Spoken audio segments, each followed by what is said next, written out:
you say you love me, you done put me in Chanel. Oh God. Like, for real, because I can put myself in Chanel, but... Now, I love Tyler, and so any type of Tyler hate is not going to be accepted here. Let's get to the point, though. I don't agree with this because although it's very, very important for a man to be able to financially take care of his family, of course, it's very, very important, though, for us not to get that confused with luxury spending. And Chanel, that's not a necessity, okay?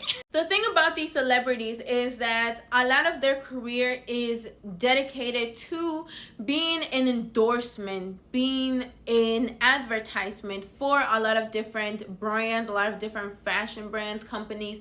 And so of course Chanel is always advertised, and so of course she's going to be saying things like that. But you as a normal woman, you have to understand, normal mean non-celebrity, you have to understand that that lifestyle is way different from our lifestyle. Now of course there's tons of women that can afford Chanel. The type of love that you seek from a man is very important. Right now, not every relationship may be 100% perfect. However, when it comes to a lot of the love that you get from a man, instead of focusing on luxury, financial, material items, focus on, can he actually lead? How is his positivity? How does he talk? Is he very negative? A lot of times, people who speak certain ways will bring certain things into their lives, because honestly the way that you speak is very, very important. And of course, sometimes I'm not always 100% on this. Not everyone is always going to be 100% positive. That is not realistic. But when you're tested, it is very important on how you react, and the way that a man or anybody reacts to any type of negativity is very important. Because if he does not know how to respond to a negative situation, he's not going to be able to respond to you just simply bringing something up that is bothering you, right?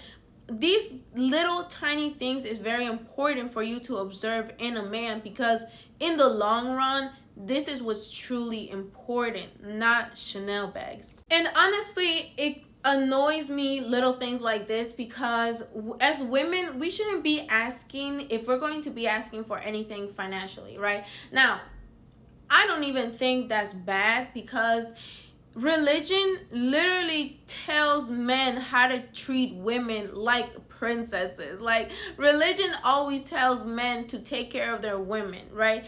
And especially like in Islam, it really is very much important for a man to financially take care of everything in regards to a woman. Sometimes women can abuse this power, and that's where that is wrong. If you're trying to constantly make a man prove himself through gifts, then that's going to be very, very toxic. A man should be able to prove himself in other ways as well. Like I've said, in his leadership. Is he going to be a good father? How is he with children? How is he with strangers? To me, I'm interested in a man that knows how to hunt, that knows how to lead me when it comes to like any kind of safety if we're out here camping, because I love to camp. I want to really, really dedicate my life into hunting. I want to, my family's like that. I've always wanted to do things like that. And so my mind right now is mentally working my way into that lifestyle. I'm not there yet right now, but I really, really want to get to a certain point. So for me, I want a certain man that knows a lot of knowledge, that knows how to work a tractor, baby, that knows that's a lumberjack, yeah?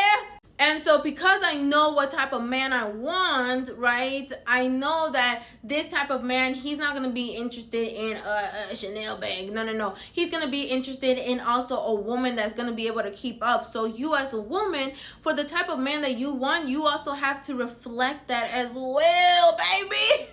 Now, I also think that us as women, we should think more strategic, okay? Like I've said, religion literally teaches men all about treating a woman like a princess, like a queen, okay? Like royalty, darling. And you as a woman also have to treat your man like a king, okay? You also, just like you have to submit to God, you also have to submit to a man, because baby, what? You just can't be expecting a man to give you everything, but you don't give back, right? Now, I have not always been like this, okay? Trust me. And I have reflected on my past relationships where, for example, my first relationship, I definitely know that my errors in that first relationship, and me and that ex had discussed things about our relationship, because I did apologize for certain things, and even though he was not perfect, he to me was not a leader at the time. I also understand that he was an amazing man and things like that. So that's why I had wanted to, just talk to him about certain things like that. So don't get it confused. I have not always been 100% the best when it comes to men, but I've definitely learned from my mistakes, and that's very, very, very important. And honestly, I'm still young. I'm still in my 20s, so the fact that I am learning from my mistakes early on is very, very important, because I've always wanted to develop myself, grow, and always do better. Even if I go back 3 steps, it's okay, because I got to take 4 steps forward. I've always had that type of mentality, so I'm always going to continue. And even when it comes to relationships, I always want to do better. I always want to make sure, how can I improve myself? How can I improve myself so that I can be better for other people? That's very important, because when it comes to family, especially, you as a woman have to always think about how you're going to be able to give to your family. So there's a lot of women that do incredible things in order to give back to their family. I watch certain women that dedicate their lives learning how to cook, that dedicate their time how to, all about herbalism, so that if their family gets sick, they're able to treat them. Little things like that is so important, and you should want the same when it comes to a man. You should want a man that is able to do many, many, many different things. Sometimes a man with only money doesn't know anything about anything else. So it's very important that you analyze a man and see, how is he useful, and how are you as well as a woman useful? Now, like I said, in religions, it also teaches men how to treat women like princess, and even in Islam, it tells men that you need to give a dowry. You need to give a certain amount of sums or gifts to a woman before you can even court a woman, right? So that type of give and take is normal throughout many, many cultures, okay? It's something that the USA was very, very, very familiar with, which right now they're not as familiar, but again, that culture is still there. When it comes to all of that, I believe that instead of focusing on just material items, which in the past I have asked for material items too, it's more important that you as a woman think of little things that are going to be useful for your business or for your future, like land.